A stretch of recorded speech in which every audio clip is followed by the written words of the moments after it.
Hola, ¿qué tal amigos? Buenas tardes. Mi nombre es Cristian Moya y el día de hoy les presentaré el tema de cor pulmonar o cardiopatía pulmonar. Espero que sea de su agrado y antes de continuar, te invito a suscribirte a este canal para que sigas recibiendo contenido médico de este tipo. Vamos a comenzar con la definición del cor pulmonar. En latín, cor pulmonar significa corazón pulmonar o cardiopatía pulmonar. Esta entidad se va a definir como la hipertensión arterial pulmonar secundaria a una enfermedad que afecta tanto la estructura como la función pulmonar, llámese alvéolos, llámese parénquima pulmonar, llámese vasculatura pulmonar, cualquier estructura pulmonar que genere una afectación puede condicionarnos a una afectación del ventrículo derecho y que a la larga o con el tiempo puede llevarnos a la aparición de una insuficiencia cardíaca derecha. Este puede ser tanto agudo, como es el caso de una tromboembolia pulmonar masiva, o crónico, como es el caso del EPOC o enfermedad pulmonar obstructiva crónica. Existen diferentes causas que pueden explicar la cardiopatía pulmonar. Diferentes etiologías pueden explicarnos la cardiopatía pulmonar. Sin lugar a dudas, la más importante y la más frecuente va a ser el EPOC. Hasta un 80-85% de los pacientes que desarrollan cor pulmonar se debe al EPOC. En cuestión a la etiología aguda, o de las causas agudas, tenemos la embolia pulmonar masiva, que también suele ser muy frecuente, cualquier tipo de lesión inducida por la ventilación mecánica, esto es con mayor frecuencia en pacientes con síndrome de distrés respiratorio agudo. En las causas crónicas tenemos al EPOC, hasta, hasta un 30-35% de los pacientes con ECOPOC tienen un riesgo bastante alto de desarrollar cor pulmonar.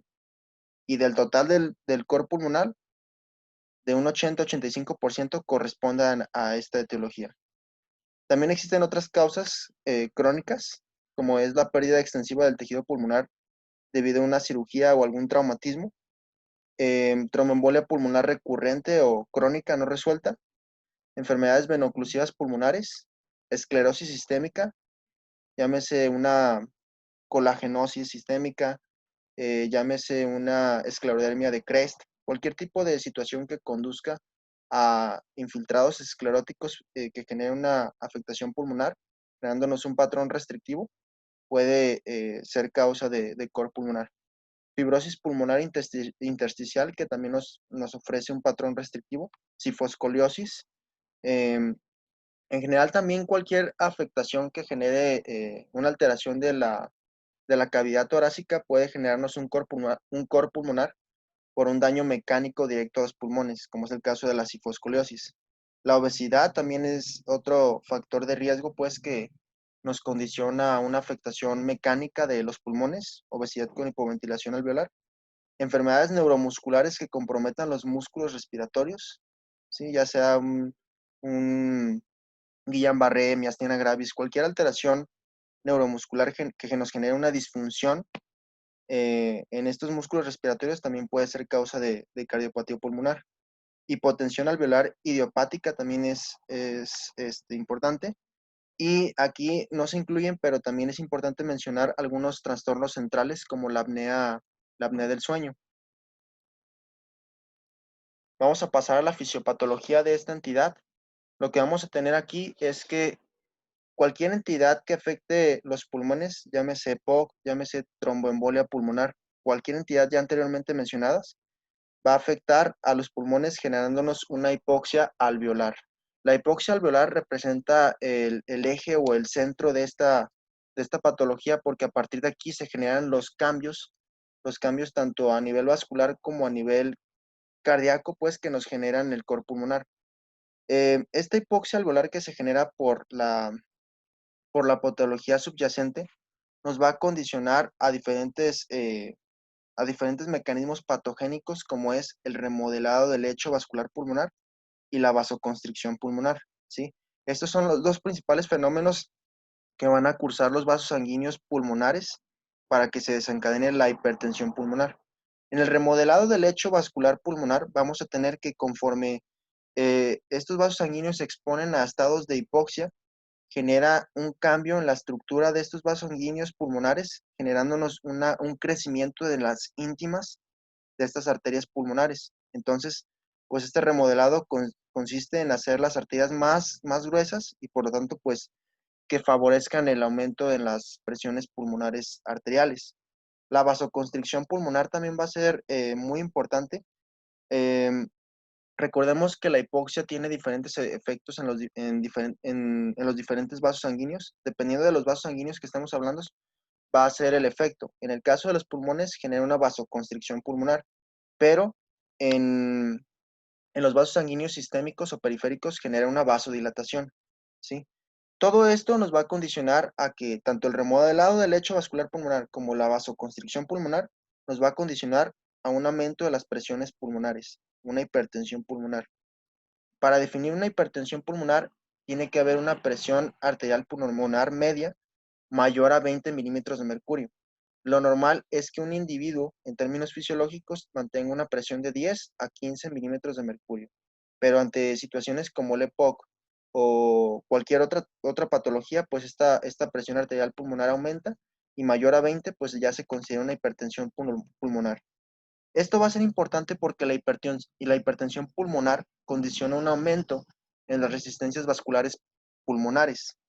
Las resistencias vasculares pulmonares son importantes porque para que el corazón derecho o el ventrículo derecho pueda eyectar su sangre, se tienen que vencer estas presiones pulmonares. ¿Cómo lo hace? A través de la poscarga. La poscarga, recordemos que se refiere a la presión que debe de ejercer en este caso el ventrículo derecho, para poder eyectar su sangre y vencer estas resistencias arteriales pulmonares. ¿Qué pasa si estas resistencias pulmonares aumentan? Pues también aumenta la poscarga. Y la poscarga pues hace que el ventrículo derecho aumente su trabajo y por lo tanto pues se debilite, generándonos una dilatación de este ventrículo derecho y también una hipertrofia ventricular. Anatómicamente hablando, el ventrículo derecho está diseñado para soportar sobrecargas de volumen, ¿sí? Y no tanto sobrecargas de presión. Si uno tiene una entidad de hipertensión pulmonar, ejercemos una sobrecarga de presión que a fin de cuentas pues condiciona un aumento en la poscarga y este aumento en la poscarga condiciona una disfunción del ventrículo derecho. Es por eso que a la larga, pues, bueno, en eventos súbitos también estas entidades pueden condicionarnos a una insuficiencia cardíaca de tipo derecho por la afectación en este eje que es la poscarga. En esta imagen se muestra la explicación fisiológica del por qué se da la vasoconstricción pulmonar, ¿sí? Eh, Esto es fácil de entender considerando que los pulmones tienden a estar ventilados y perfundidos de una forma constante. Cuando se da una alteración patológica en cualquier segmento del pulmón, se genera este efecto de vasoconstricción para fin de que las áreas que no están siendo afectadas sean mejor perfundidas, sean mejor ventiladas y perfundidas. Y de otra forma, pues si se vasodilatara, pues no tendría ningún caso porque esta parte, por decirlo así, no está siendo funcionalmente activa. Entonces, se da la vasoconstricción hipóxica, para que otras áreas del pulmón sean mejor perfundidas y de esta forma pues se logre compensar pues esta pérdida funcional del pulmón. ¿Cuáles van a ser las manifestaciones clínicas de un paciente con cor pulmonar? En primer lugar, va a ser muy difícil distinguir a un paciente con cor pulmonar de otra patología pulmonar subyacente por el hecho de que las manifestaciones clínicas, los síntomas suelen ser muy parecidos a, por ejemplo, un paciente con EPOC. Un paciente con EPOC va a mantener o va a presentar disnea en esfuerzo por su patología de base.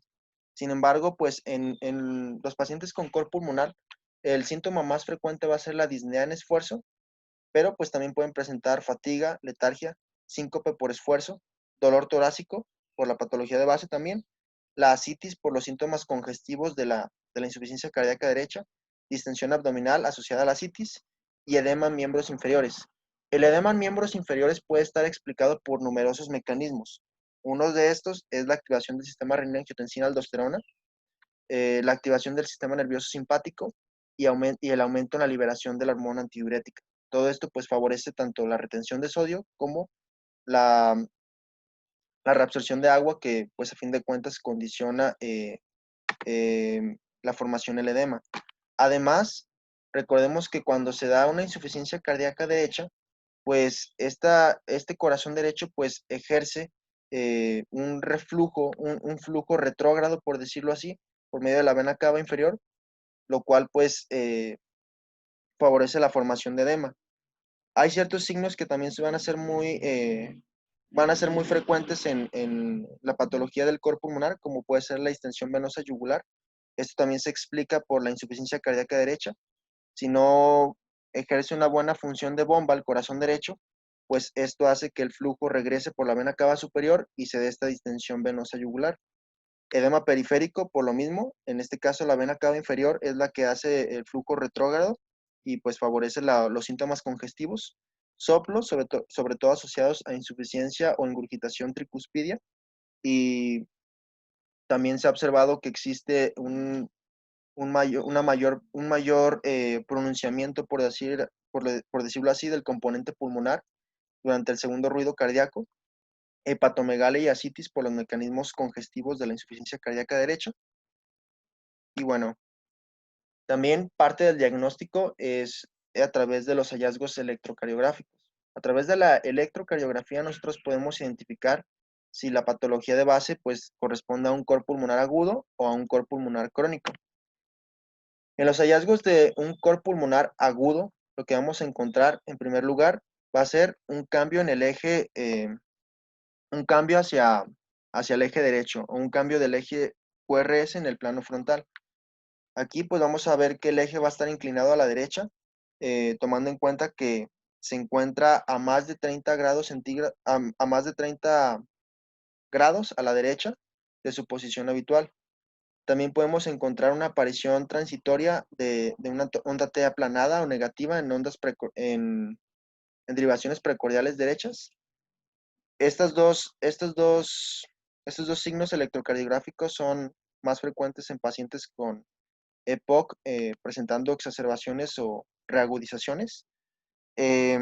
Los siguientes tres signos son más frecuentes en pacientes con tromboembolia pulmonar masiva.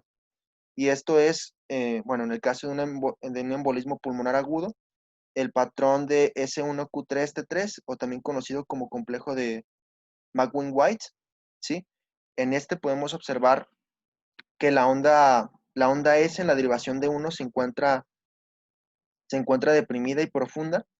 En la derivación de 3 podemos observar la onda Q negativa, también con una depresión, y una onda T deprimida y asimétrica, ¿sí? También podemos encontrar este patrón de RS o RS en B6 y presencia de ondas P pulmonales, sobre todo en derivaciones inferiores como puede ser derivación de 2, de 3 y ABF. En este caso, pues la imagen muestra una, una derivación de 2 con ondas P pulmonales, que estas se describen como ondas picudas y agrandadas, ¿sí? Esta es una onda P pulmonar. También podemos encontrar la aparición transitoria de depresión del segmento CT en derivaciones precordiales derechas como la derivación B1 y B2. Puede existir también la presencia de imagen de bloqueo de rama derecha, sobre todo en embolia pulmonar masiva. En los hallazgos electrocardiográficos del cor pulmonar crónico, vamos a hallar sobre todo signos de sobrecrecimiento, de sobrecarga de sobrecarga de presión. Vamos a encontrar signos de crecimiento auricular derecho, ¿sí? Por medio de las ondas P pulmonales, sobre todo en derivaciones inferiores, de 2, de 3 y ABF, si se fijan, cumplen con la forma de una onda P pulmonar, ondas picudas y alargadas, ¿sí? De 2, de 3 y ABF, presentan el mismo patrón. También parte del patrón o los signos de crecimiento auricular y derecho van a ser las ondas P bifásicas en derivaciones precordiales de B1 y B2. ¿Se fijan? Presentan una onda P difásica por ser positiva por un lado y negativa por el otro, ¿sí? También puede presentarse un patrón de crecimiento ventricular tipo A Aquí va a haber una afectación tanto de las derivaciones derechas, derivaciones cardíacas derechas como derivaciones cardíacas izquierdas. En las derivaciones cardíacas derechas vamos a encontrar sobre todo una depresión del segmento ST, ¿sí? Derivaciones cardíacas derechas. Eh, Aquí estamos. En B1, por ejemplo, observamos la depresión del segmento ST, en B2 también, ¿sí? Y en B3 también. A su vez vamos a encontrar una ondas S profundas, sobre todo en derivaciones cardíacas izquierdas, como pueden ver aquí. En ABL es una derivación cardíaca izquierda, ABL, derivación D1, derivación B5 y B6, son derivaciones cardíacas izquierdas precordiales. Se observa la depresión se observan ondas S profundas también. Y bueno, pues también podemos observar la existencia de ondas Q y ondas R altas con depresión del segmento ST e inversión de ondas T asimétricas en D2, D3 y ABF. También podemos observar que el eje QRS en el plano frontal suele desviarse a la derecha, siendo superior a 90 grados. En estudios de imagen, lo que vamos a encontrar en una radiografía torácica, en una radiografía simple de tórax, va a ser signos de crecimiento tanto ventricular como auricular derechos, ¿ok? Si se fijan en esta imagen, pues se observa un crecimiento de estas dos cavidades, la aurícula derecha y el ventrículo derecho. También, sobre todo la porción proximal de, de la arteria pulmonar también se va a encontrar agrandado y dilatado, ¿sí? En un ecocardiograma, que es una de las pruebas más utilizables más útiles para evaluar un coro pulmonar, observamos que el ventrículo derecho se encuentra agrandado, hipertrofiado, con signos de dilatación ventricular, afectando también la porción del septum interventricular. Si se fijan, este septum interventricular está desplazado y esto hace que el ventrículo izquierdo se vea más pequeño y adopte una forma de D. Esto es porque el ventrículo derecho pues está muy agrandado y hace que este septum interventricular pues se desplace. De hecho, si observáramos el ecocardiograma pues en tiempo real, observaríamos que también se observan movimientos, observaríamos que también pues se presentan este, movimientos anómalos del septum interventricular.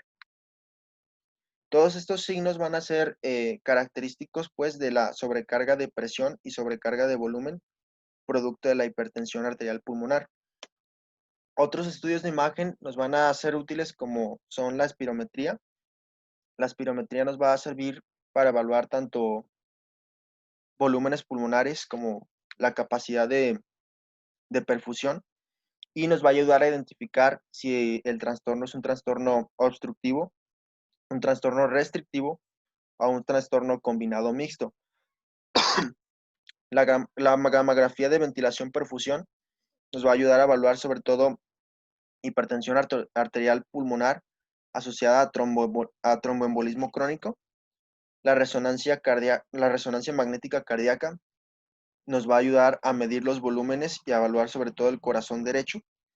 El cateterismo cardíaco derecho también es una de las pruebas más sensibles y específicas que nos ayudan a evaluar la presión arterial pulmonar, si se encuentra una hipertensión arterial pulmonar, así como las resistencias vasculares pulmonares.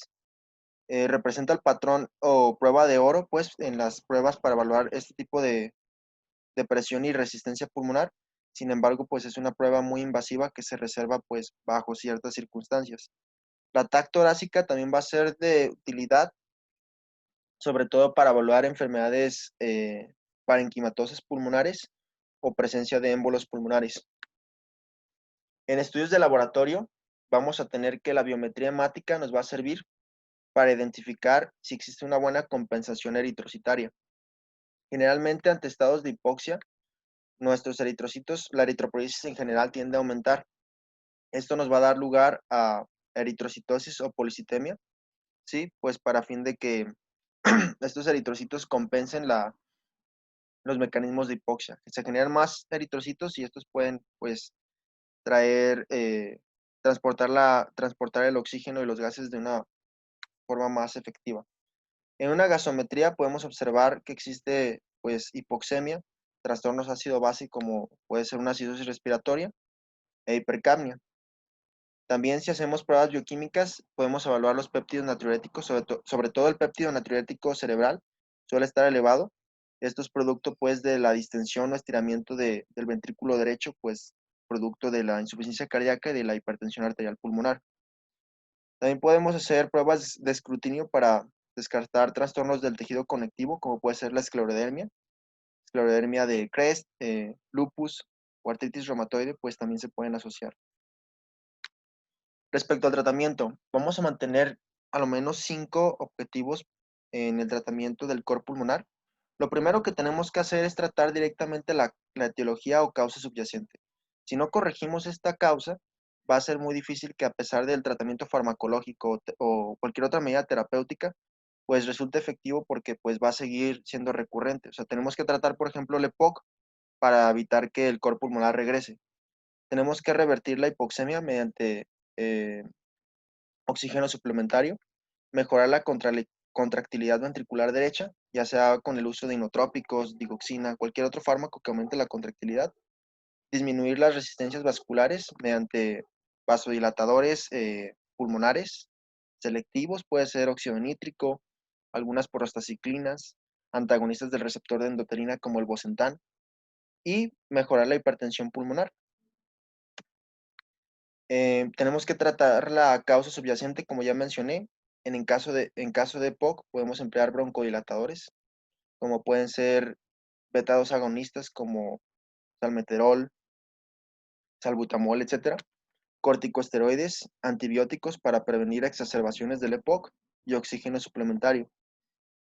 Para enfermedades pulmonares intersticiales, tenemos que dar una terapia de inmunosupresión, oxígeno suplementario, y está en investigación si la interferón gamma pues resulta efectivo para esta entidad.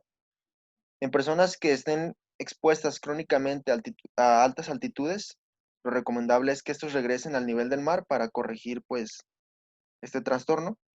Y en pacientes que tienen enfermedad tromboembólica crónica, tenemos que dar una terapia de anticoagulación, filtros de vena cava inferior o tromboendarterectomía.